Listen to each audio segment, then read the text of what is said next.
When it comes to our relationship with God, there is always the danger of presenting ourselves as something that we are not.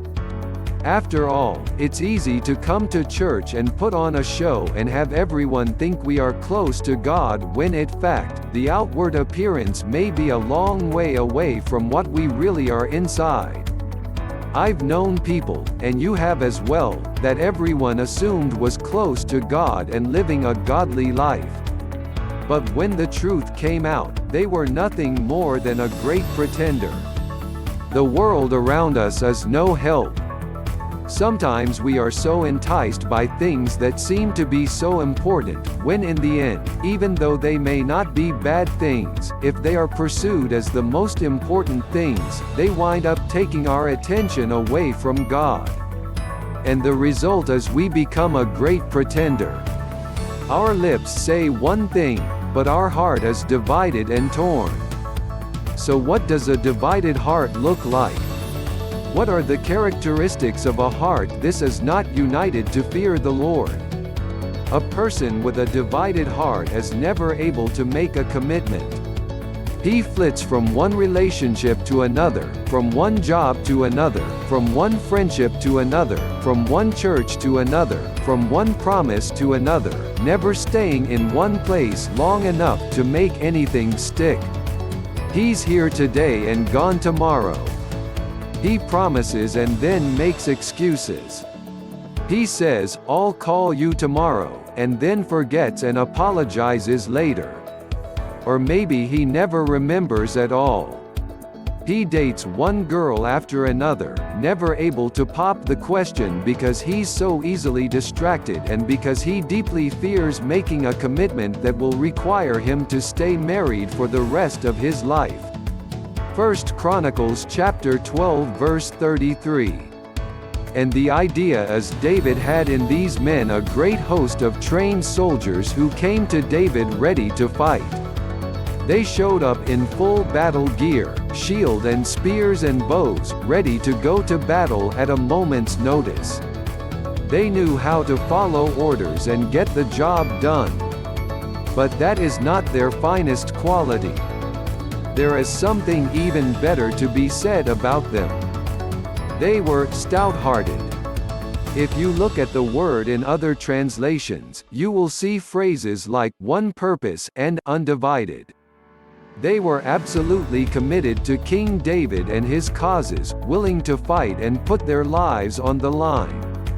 In fact, the original Hebrew text emphasizes this in an unusual way when it uses the word for not and the word heart repeated twice.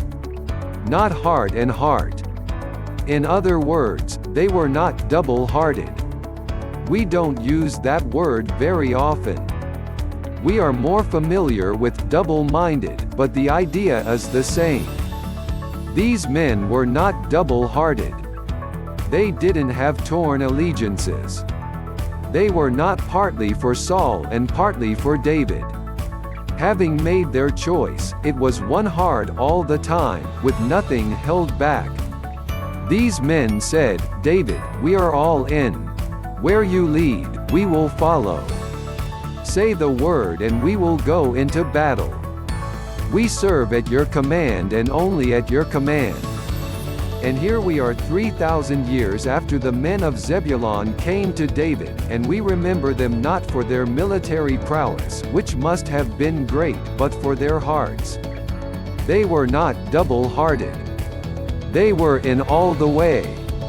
And people who are great pretenders, people with a divided heart, can't talk that way. They are in and out at the same time. They are hot one day, then cold the next. Their commitment is as fickle as the wind. There is a second characteristic of a divided heart, and that is 2. Divided priorities. In Matthew chapter 13, Jesus told a parable about a man who went out to sow seed. Some fell on the path, some on the stony ground, some among the thorns, and some on the good ground. When Jesus explained the parable, he said that the 4 soils represented 4 responses to the message of the kingdom. Let's focus on the seed sown among the thorns. Here is that part of the parable. Matthew chapter 13 verse 7. Then Jesus offers this explanation in. And this is the explanation. Matthew chapter 13 verse 22. If you have ever planted a garden, you understand what Jesus is saying.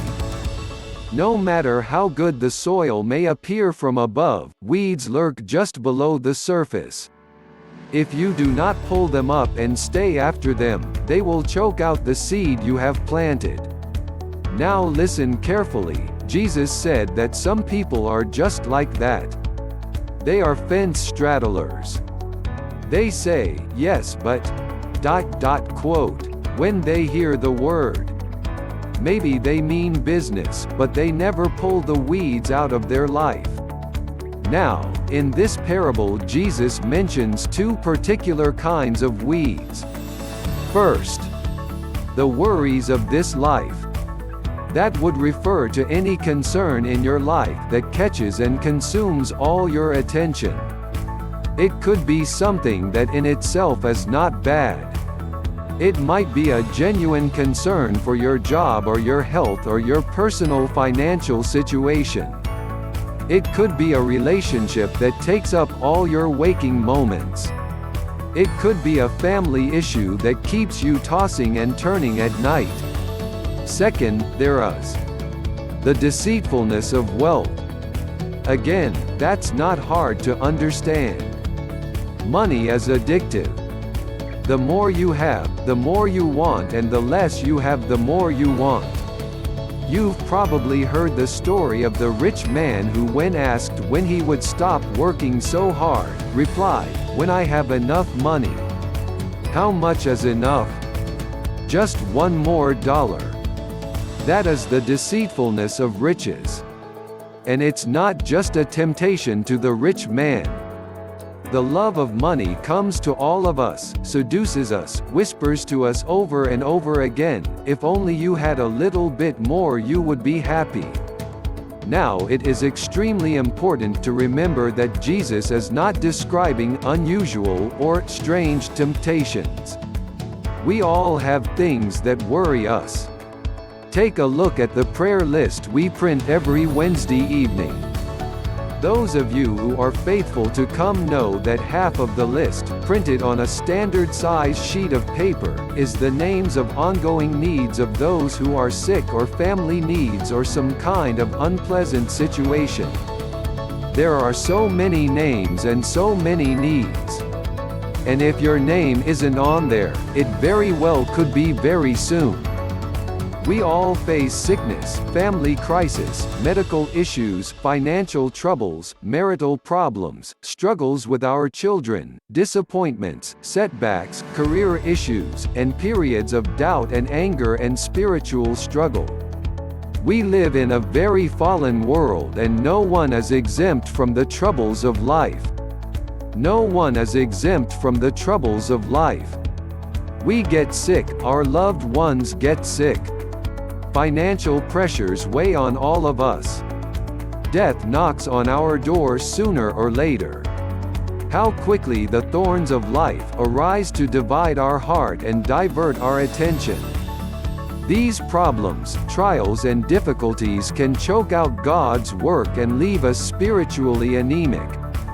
There is a third sign of a divided heart. 3. Unclear identity. Follow the logic. When your heart is divided, you won't know who you really are. You can't decide what team you're on. You don't know what uniform to put on. You act single even though you are married. You have two sets of friends that you keep separate. You have two vocabularies depending on where you are. You know how to fit in wherever you happen to be. You are like the proverbial chameleon, changing your colors so you will always blend in. Living with a divided heart messes up the mind eventually. When you join the devil's team, you won't feel comfortable going back to the Lord's locker room at halftime. The strange, sad case of the Apostle Peter provides a prime example.